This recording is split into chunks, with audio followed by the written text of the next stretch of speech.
Ethan Cole's eyes snapped open to darkness and smoke. His head throbbed, and the sharp smell of burning metal filled his nose. Sparks danced above him as the wreckage of his ship groaned under its own weight. He tried to move, but the harness dug into his chest. With a grunt, he tore himself free and stumbled onto the tilted floor. The control panel was shattered, its screens dead, and his communicator lay in pieces. Cold air rushed through a jagged hole in the hull, carrying strange, sweet scents that didn't belong to any world he knew. Outside, the jungle pulsed with low, rhythmic noises, as if the planet itself had a heartbeat. Trees with silver leaves swayed without wind, and vines glowed faintly like living lanterns. Somewhere in the shadows, something was watching. He grabbed the emergency pack and the flare gun from the wall. The oxygen filter on his mask blinked red, damaged. He had hours, maybe less. A sudden rustle came from the tree line. Ethan froze, his hand tightening on the flare gun. Two glowing eyes stared back at him, unblinking. Then more appeared. One pair became three, then six, until a dozen eerie lights hovered in the dark. A whisper cut through the air. It was not a voice he recognized, low, melodic, and strange. More whispers answered from different directions, surrounding him. The eyes moved closer, and faint silhouettes emerged. Tall figures stepped into the clearing, their movements smooth and deliberate. Even in the dim light, Ethan could see their forms. Humanoid but more elegant, with long limbs, intricate armor made of bone and metal, and faces marked with glowing patterns. One of them raised a curved weapon that shimmered in the moonlight. Ethan aimed his flare gun, but before he could fire, a net of glowing strands dropped from above, wrapping around his body. The threads burned against his skin, sending jolts of energy through him. His muscles locked, and he fell to the ground. The figures closed in, speaking in a language of sharp clicks and drawn-out tones. One knelt beside him, tilting her head as she studied his face. She wore a crown-like band on her forehead, and her eyes, bright and human, searched him with an intensity that made his chest tighten. She spoke a few words to the others, and they reacted with a mix of surprise and excitement. Ethan tried to speak, but the net seemed to drain his strength. He could only watch as they lifted him effortlessly and began carrying him toward the jungle. The silver leaves above rustled, and distant animal cries echoed through the night. The deeper they went, the more the forest seemed alive. Plants leaned toward the group, glowing fungi lit the ground, and strange winged creatures darted between the trees. They crossed a bridge made from the twisted roots of a massive tree. Below, a river shimmered with light, as if the water itself carried stars. On the other side, the path widened into a hidden valley, and Ethan saw movement everywhere. Huts shaped like spirals of woven branches glowed from within. Fires burned in tall stone bowls, casting golden light over dozens, maybe hundreds of similar figures. Every face he saw was female. Some wore armor, some robes, some simple cloth wraps, but all had the same tall, graceful build and the same glowing marks. Their eyes followed him, filled with something between curiosity and hunger. Murmurs passed through the crowd like ripples in water. The one with the crown, the leader, he guessed, spoke in a firm voice, and the crowd's noise softened. She stepped close. Her gaze locked on him. A device in her hand clicked, and suddenly he could understand her words, though they sounded broken and strange. "A man," she said slowly, tasting the word as if it were rare. Her eyes narrowed slightly, and her lips curved in something between a smile and a challenge. "After many years." Ethan's stomach twisted. Every instinct screamed at him to run, but the glowing net still clung to his skin, humming with energy. He looked around for an escape, but the crowd closed in tighter, their faces lit by firelight and something else: expectation. The leader turned to the others and spoke in her language again. The women's expressions shifted. Some grinned, some looked shocked, others whispered urgently to each other. Then she looked back at Ethan, her voice low but firm. "You will come. You will see our home." Two warriors stepped forward, each grabbing one of his arms. They pulled him toward a larger structure at the far end of the valley, built into the side of a massive cliff. Torches lined the entrance, and shadows danced across carved walls that told stories of battles, hunts, and strange ceremonies. The air inside was cooler, carrying the scent of flowers and smoke. The walls glowed faintly as if alive. Ethan was taken through winding corridors, past guarded doors, until they reached a circular room with a floor of polished stone. The leader motioned for the guards to release him, and he stumbled forward, catching himself before falling. "This is where you will stay," she said. Then her voice dropped, almost like a warning. "Until we decide." She turned and left, the doors closing with a heavy thud. Ethan stood alone in the glowing chamber, his mind racing. The last thing he saw before the door sealed completely was her eyes, watching him through the narrowing gap, sharp, unblinking, and filled with something he didn't yet understand. Ethan woke to a faint hum coming from the walls. The stone beneath him was warm, almost like skin, and the light in the chamber shifted slowly, mimicking a sunrise. He sat up, his back stiff from sleeping on the hard floor. A low creak came from the door, and it slid open. Two tall warrior women entered, their armor made from overlapping plates of bone and polished shell. Neither spoke as they gestured for him to follow. He walked through winding corridors, every wall carved with strange symbols. The air smelled of flowers and something sharper, like crushed metal.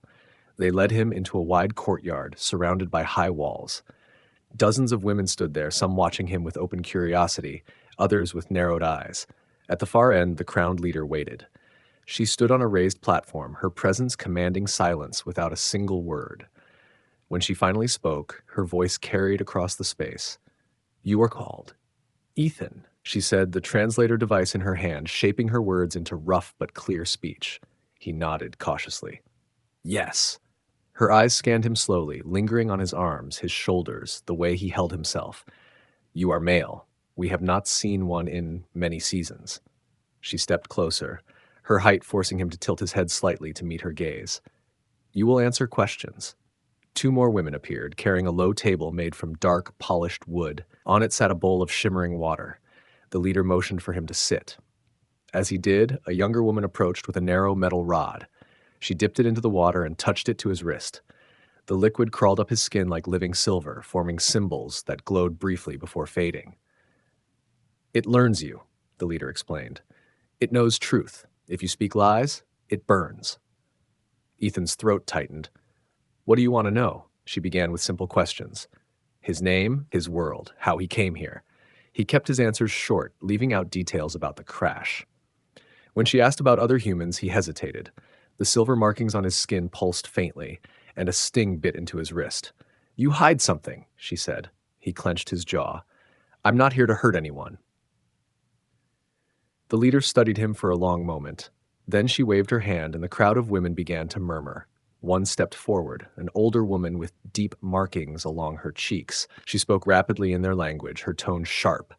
The leader replied, her voice steady but firm. The argument grew heated until the elder turned her gaze on Ethan, her expression cold. "She says," the leader translated slowly, "you are not guest. You are resource. Our tribe has need." The words made his stomach turn. "Need for what?" The leader did not answer directly. Instead, she motioned to the women around them. Ethan noticed their numbers more clearly now. Young warriors, middle-aged hunters, elderly matriarchs, but not a single man. "Once we had balance," she said quietly. "Now we do not." Before he could respond, a horn sounded from somewhere beyond the walls. The women stiffened, their attention snapping toward the sound. The leader barked an order, and the courtyard emptied in seconds. Only 2 guards remained by Ethan's side, spears in hand. The leader looked at him. "You stay. Do not leave." They locked him inside a small hut with a thatched roof and glowing vines draped along the walls. Through the narrow slit of a window, Ethan could see movement outside. Warriors running to the gates, weapons ready. Distant shouting echoed across the valley. A shadow moved past the window, then doubled back. A young woman peered inside, her hair tied back with strips of dark leather. Her eyes were sharp but not hostile. She placed a finger to her lips and slipped inside through the side entrance. "You are Ethan?" she whispered in broken but urgent speech. He nodded. "Who are you?" "Sira," she said, glancing toward the door. "You are not safe here." "I already figured that out," he muttered. "They will bind you," she said. "When moon turns red, not much time." Her gaze flicked to the guards outside. "I can help, but must go soon. Very soon." Before he could ask more, the horn outside sounded again, louder this time. Sira cursed under her breath in her own language and moved toward the window. "Tonight." I come. Be ready. She slipped out just as one of the guards pushed the door open to check on him. The warrior's gaze lingered on him for a moment before she left without a word. Hours passed. The horn had stopped, but the village remained tense. Fires burned high, casting long shadows over the walls. Ethan paced the hut, every sound outside setting his nerves on edge. His mind kept returning to Sierra's warning, bind you when moon turns red. He didn't know what that meant exactly, but it was clear it wasn't something he wanted to experience. Night fell, and the jungle beyond the walls came alive with strange cries. The guards outside spoke softly, their voices carrying just enough for him to know they were growing tired. A faint rustle came from the side of the hut. Ethan moved quietly toward it. Sierra appeared again, her eyes sharp in the moonlight. She pressed a small, curved blade into his hand. Cut rope. Move quiet. Follow me. She slipped into the shadows, and Ethan crouched low, moving after her. The air outside was cooler, the smell of damp earth mixing with the faint scent of flowers. They hugged the wall, weaving between storage huts and sleeping quarters. At the far edge of the village, a gap in the wall was hidden behind thick vines. Sierra pulled them aside, revealing a narrow path leading into the trees. She glanced back at him. Go. Ethan hesitated only for a second before stepping through. The vines fell back into place behind him, and the sounds of the village faded into the jungle's deep, breathing silence. The jungle swallowed them whole. Massive trees with silver-veined leaves loomed overhead, their branches weaving together to block the moonlight. The ground was damp and soft beneath Ethan's boots, every step sinking slightly into moss and mud. Strange insects glowed in the dark, drifting lazily through the air like tiny lanterns. Sierra moved fast, her bare feet silent against the forest floor. She glanced over her shoulder often, checking if he was keeping up. No noise, she whispered. They follow if here. Ethan's grip tightened on the curved blade she had given him. His heart pounded, and every rustle in the undergrowth made his skin prickle. The air was thick and warm, carrying the faint sound of distant drums from the village. They followed a narrow path between twisted roots. The jungle smelled of wet leaves and something faintly metallic. After several minutes, Sierra stopped abruptly, raising her hand. Ethan froze. Ahead, the path dropped into a shallow pit where something moved, a low, hulking shape covered in black fur. The creature's head lifted, revealing eyes that burned like molten gold. It sniffed the air and let out a deep, rumbling growl. Hunter beast, Sierra murmured. Smells fear. Ethan's muscles tensed. What do we do? Sierra crouched low, pulling a small pouch from her belt. She tossed a handful of powder into the air, and it spread in a shimmering cloud. The creature wrinkled its nose, snorted, and backed away into the shadows. Move fast now, she said. They pushed on, the trees closing in tighter. Ethan could feel the weight of the alien night pressing down on him. For a brief moment, the thought of being back in his crashed ship seemed almost comforting, but that was gone now. Ahead, a faint red glow began to pulse through the trees. Sierra stopped again, her body tense. Not good, she said. Scouts. Ethan saw them, two tall figures standing in the clearing, their armor faintly glowing, spears in hand. The scouts were facing away, scanning the forest. Between them and the safety of deeper jungle lay open ground. Sierra crouched low, whispering fast. We wait for signal. What signal? Ethan asked. Before she could answer, a sharp bird-like cry rang out in the distance. Sierra's eyes narrowed. Now. She darted forward, staying low, her body moving like a shadow between the tall ferns. Ethan followed, his heart pounding so loudly he was sure the scouts could hear it. They were halfway across the clearing when one of the scouts turned. A shout tore through the night. The other scout raised her spear and charged. Sierra didn't hesitate. She spun, kicking the first scout in the chest, sending her stumbling back. Ethan's instincts took over.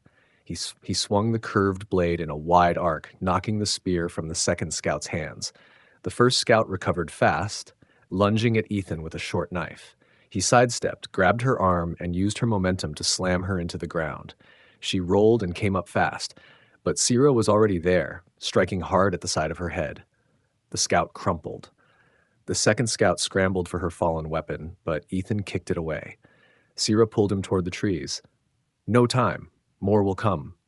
They ran, weaving through the undergrowth, ducking under low branches. The red glow of the moon filtered faintly through gaps in the canopy, making everything seem sharper, more dangerous.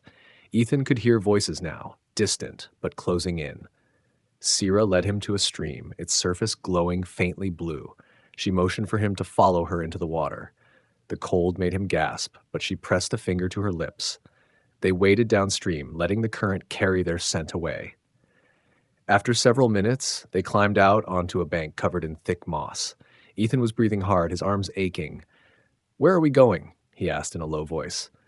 "Old place," Sierra said. "No one goes there. Safe, maybe." The path wound uphill, and soon they emerged into a small clearing surrounded by jagged stone pillars. In the center stood the crumbling remains of what looked like an ancient tower, half buried in vines. The air here felt heavier, and the silence was absolute. Sierra stepped inside first, her eyes scanning the shadows. The interior was dim, lit only by the faint light filtering through cracks in the walls. Ethan followed, his senses on high alert. "This was place of first leaders," Sierra said quietly, "long before war." She led him to a corner where old woven mats still lay, brittle with age. "Rest. I watch." Ethan sat, his back against the cool stone, trying to slow his breathing. His mind replayed the fight with the scouts, the look in their eyes when they saw him. There had been something more than hostility there, something closer to desperation. Outside, the forest whispered in the wind. Sierra stood near the doorway, her spear ready, her gaze scanning the darkness. "You risked a lot to get me here," he said after a while. She glanced at him, her expression unreadable. "I do not like the council. They see you as thing, not person. I think maybe you can help." "Help with what?" She hesitated, as if weighing whether to tell him. "Our tribe dying. No men, no future. Some think you answer. Others think you danger." Ethan's thoughts churned. He wanted to escape this planet, not get caught up in whatever politics ruled here. But Sierra's eyes held something he couldn't ignore, a mix of urgency and hope. Before he could answer, a distant howl rolled through the jungle, deep and long. Sierra's grip tightened on her spear. "They found trail," she said grimly. "We must be ready." The howl echoed again, closer this time, carrying through the broken tower walls like a warning.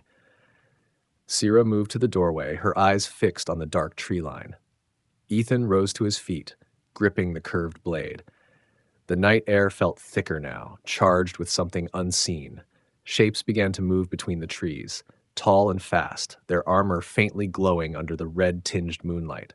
The sound of feet against the forest floor grew louder, joined by the low hum of energy weapons. "They send hunters," Sierra said without looking back. "Not scouts. Hunters do not take alive." Ethan's jaw tightened. "Then we can't stay here." "No, but path is only one, and they are on it." She scanned the stones around them, her gaze landing on a narrow gap between two pillars. Old tunnel. Not safe, but better than fight 20 hunters. They slipped through the gap, ducking into a low tunnel choked with vines. The air inside was cold and damp, smelling of earth and decay. Their footsteps echoed in the narrow space, and Ethan's shoulder brushed the wet stone walls as they moved. Behind them, the sound of the hunters grew faint, but not gone. Somewhere above, muffled voices barked orders in the alien language. The tunnel sloped downward, opening into a wide cavern where pale blue light shimmered from pools of water. Thin roots dangled from the ceiling, some glowing faintly. Strange fish darted beneath the water's surface, leaving ripples that reflected light against the walls. Sierra moved quickly, choosing a path along a narrow ledge. Ethan followed carefully, the drop to the water only inches away. The sound of dripping echoed around them. Halfway across, a distant rumble shook the cavern. Dust and small stones rained down from the ceiling. Sierra froze, her eyes narrowing. "Old place. Falling apart," she muttered. "We must move fast."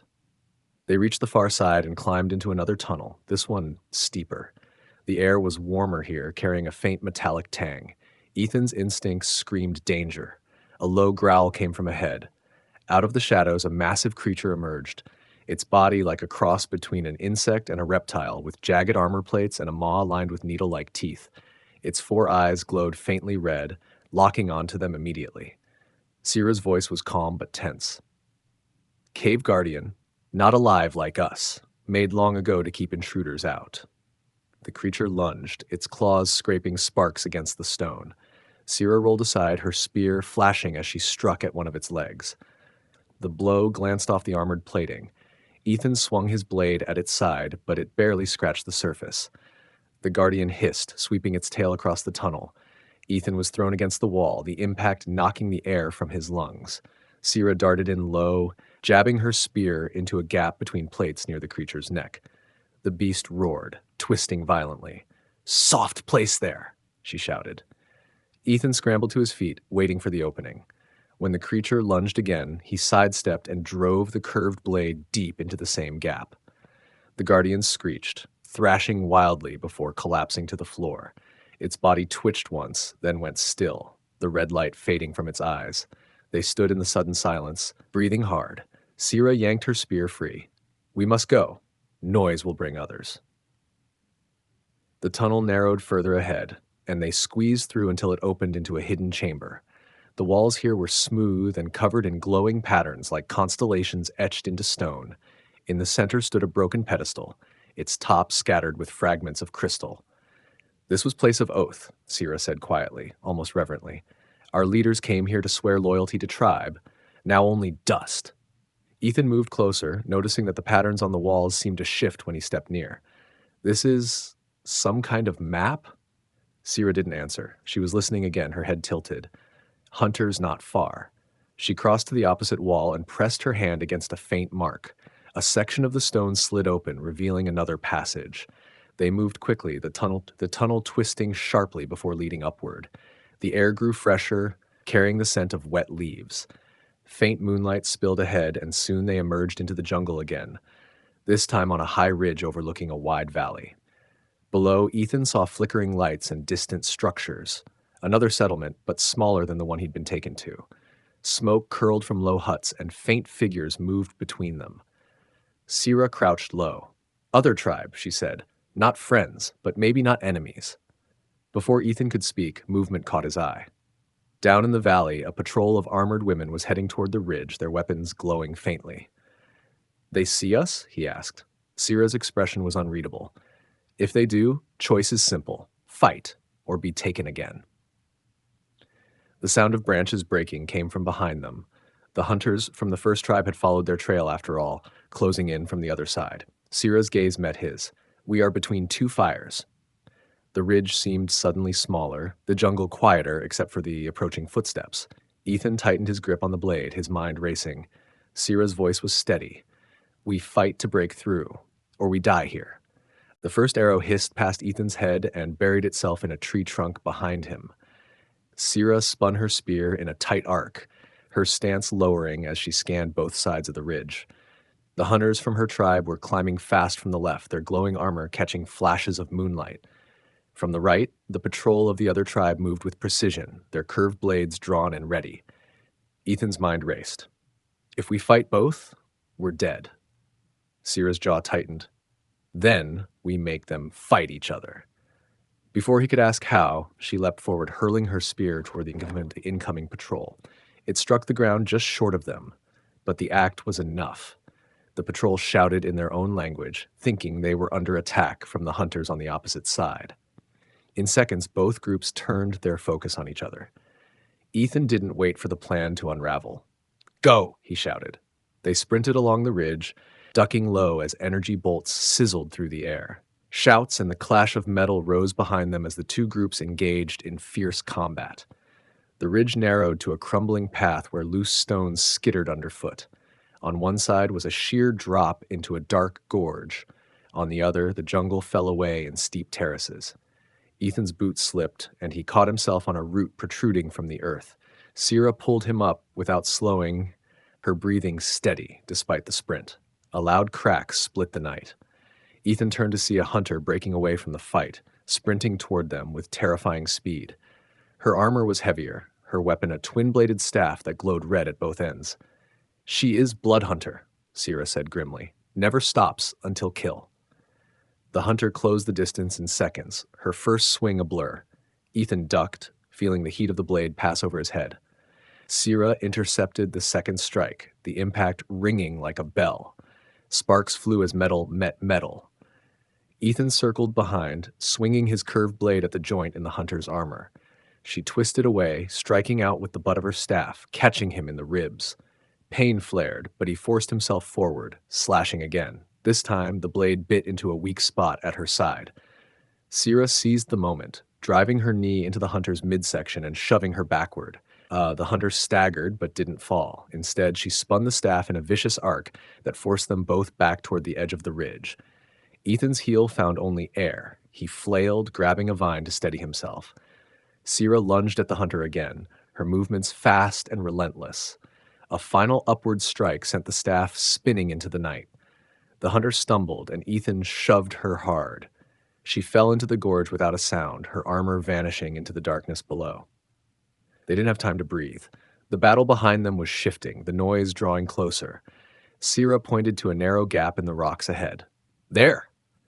They squeezed through the opening, emerging onto a sloping path hidden beneath overhanging ferns.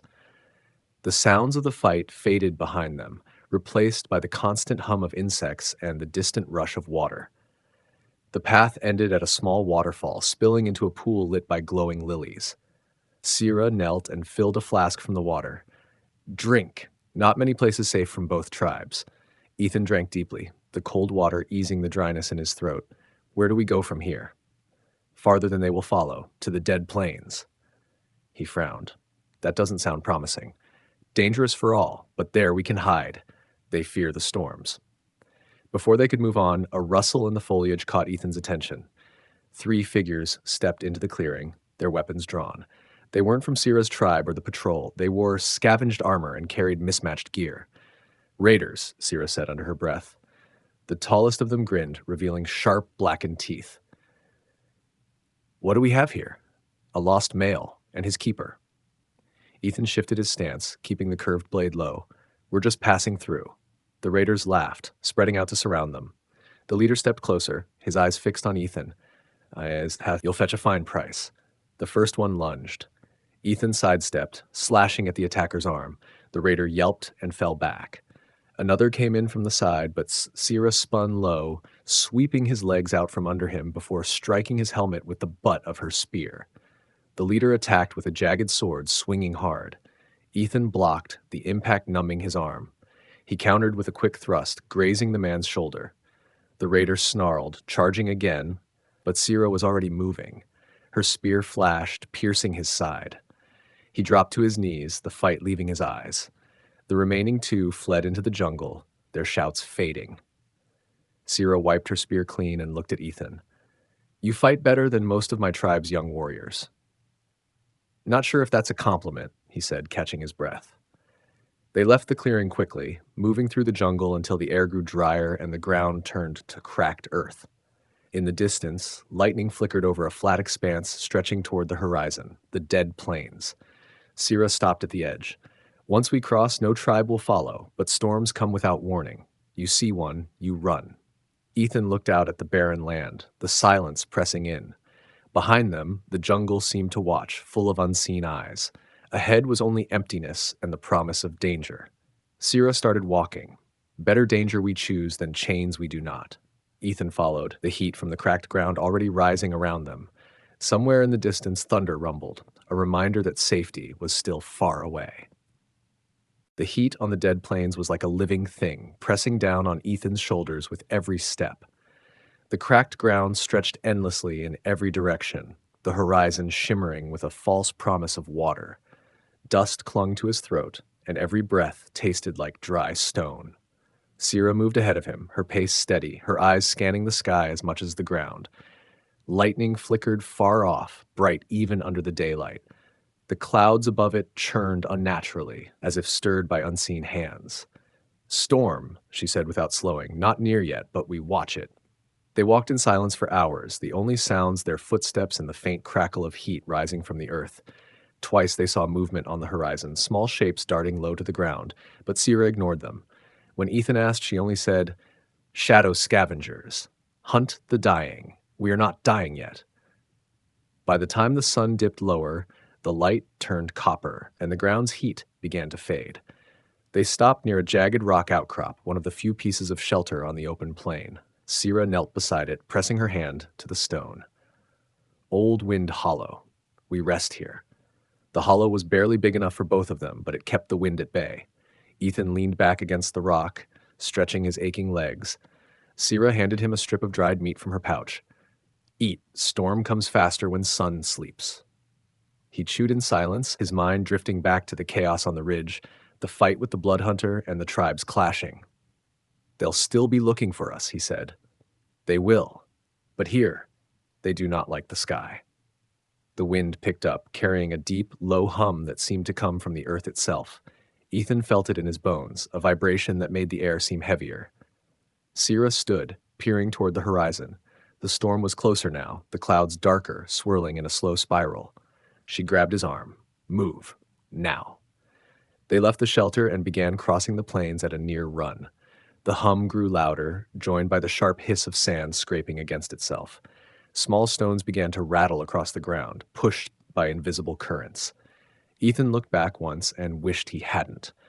The wall of the storm was massive, stretching high into the sky, its center glowing faintly with blue lightning.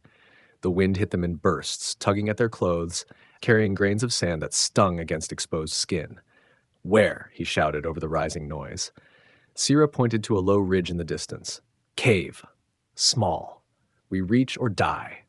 The wind grew wilder, swirling around them in sudden bursts that threatened to knock them down. Ethan shielded his face, his eyes watering. Each step felt heavier as the storm's pull grew stronger. They reached the ridge just as the first true blast of sand hit, a blinding wall of grit and dust that howled like a living creature. Sierra pulled him toward a narrow opening in the rock. They forced their way inside, the passage twisting sharply before opening into a cramped chamber. Ethan collapsed against the wall, coughing. The roar of the storm outside filled the cave like distant thunder. Sierra sat across from him, her breathing steady despite the run. "We wait." "Storm can last a night or a day." "How do you know when it's safe?" he asked. "You hear the sky breathe quiet again." The cave smelled of old stone and something faintly metallic. Strange markings covered one wall, etched deep and filled with a substance that glowed faintly in the dim light. Ethan traced one with his finger. "What is this?" Sierra's eyes followed his hand. "Marks of the first. They crossed here when world was still green." Hours passed. The storm never slowed, its endless howl a reminder of what waited outside. Ethan tried to rest, but every time he closed his eyes, he saw flashes of the hunters, the patrol, the raiders. He wondered if any of them had dared to follow into the plains, or if the storm had claimed them.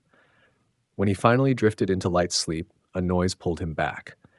Not the storm's roar, but something softer, a scraping sound from deeper inside the cave.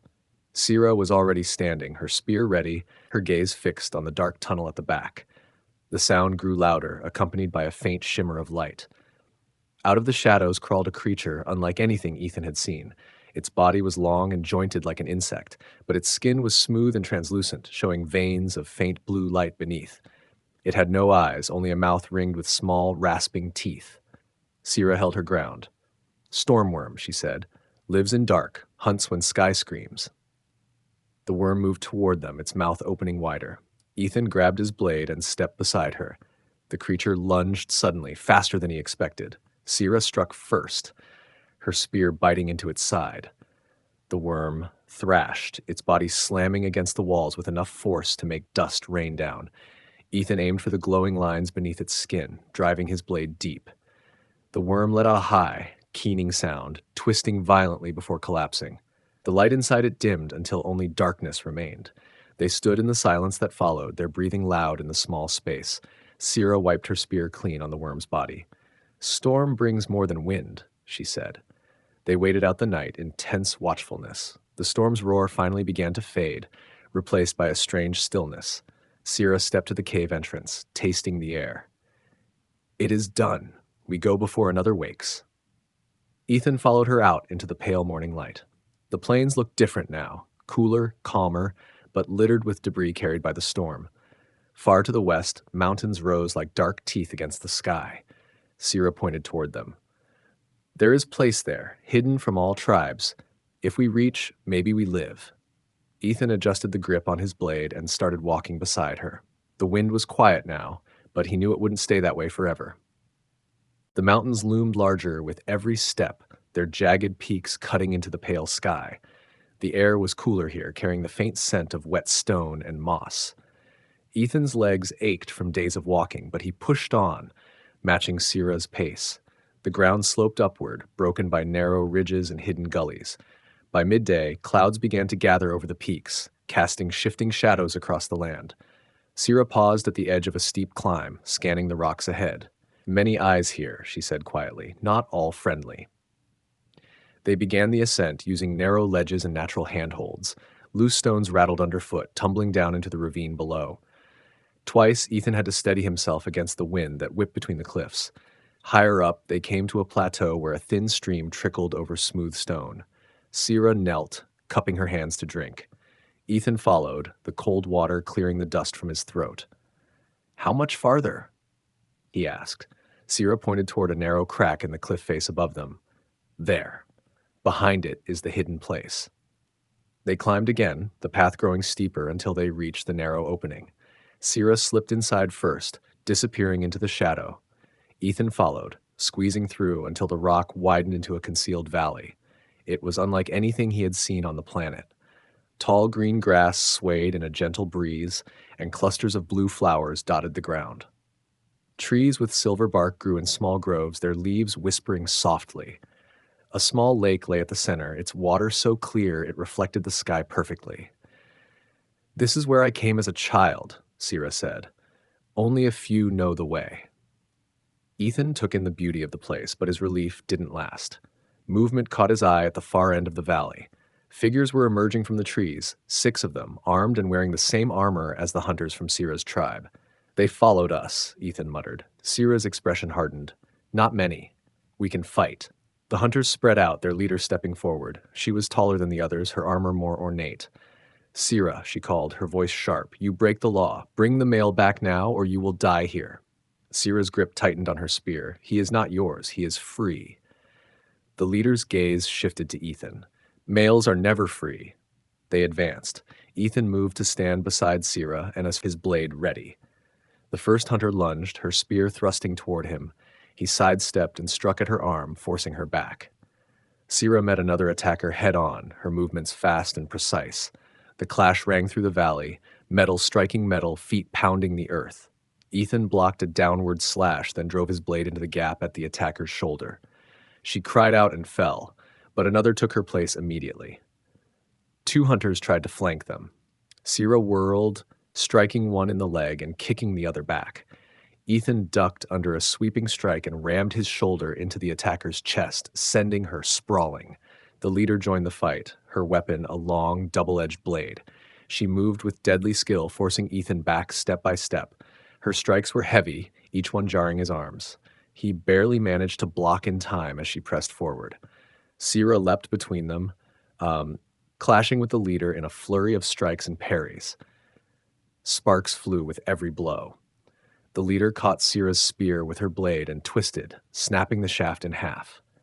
Sira stumbled, but Ethan was already moving, swinging his curved blade at the leader's side. The strike cut deep, and the leader staggered back, her weapon slipping from her grasp. The remaining hunters hesitated. One shouted in their language, and the others began to retreat, dragging the wounded leader with them. Their footsteps faded into the trees, leaving only the sound of wind through the grass. Sira stood breathing hard, her broken spear in hand. They will return, but not today. Ethan looked at the peaceful valley and then at her. "We can't stay forever." "No," she agreed, "but here we can rest, plan, decide where to go." They moved to the lake, washing the blood and dust from their skin. For the first time since the crash, Ethan felt the tension in his shoulders ease slightly. The water was cool, the air calm, and for a moment the world outside seemed far away. As night fell, the sky over the valley filled with stars brighter than he had ever seen. They sat near a small fire, the light flickering across their faces. Sira spoke quietly. "You could leave, find your people again, but if you stay, we fight together." Ethan stared into the flames, thinking of the days behind them, the capture, the battles, the storm, and of the hunters who would come again. He knew the choice he made now would decide everything. Finally, he met her gaze. "I'm not leaving you here alone." A faint smile touched her lips. "Then you are part of my tribe now." The wind rustled the silver leaves above them, carrying the quiet promise of a new dawn. Somewhere beyond the mountains, danger still waited, but for this night, they were safe.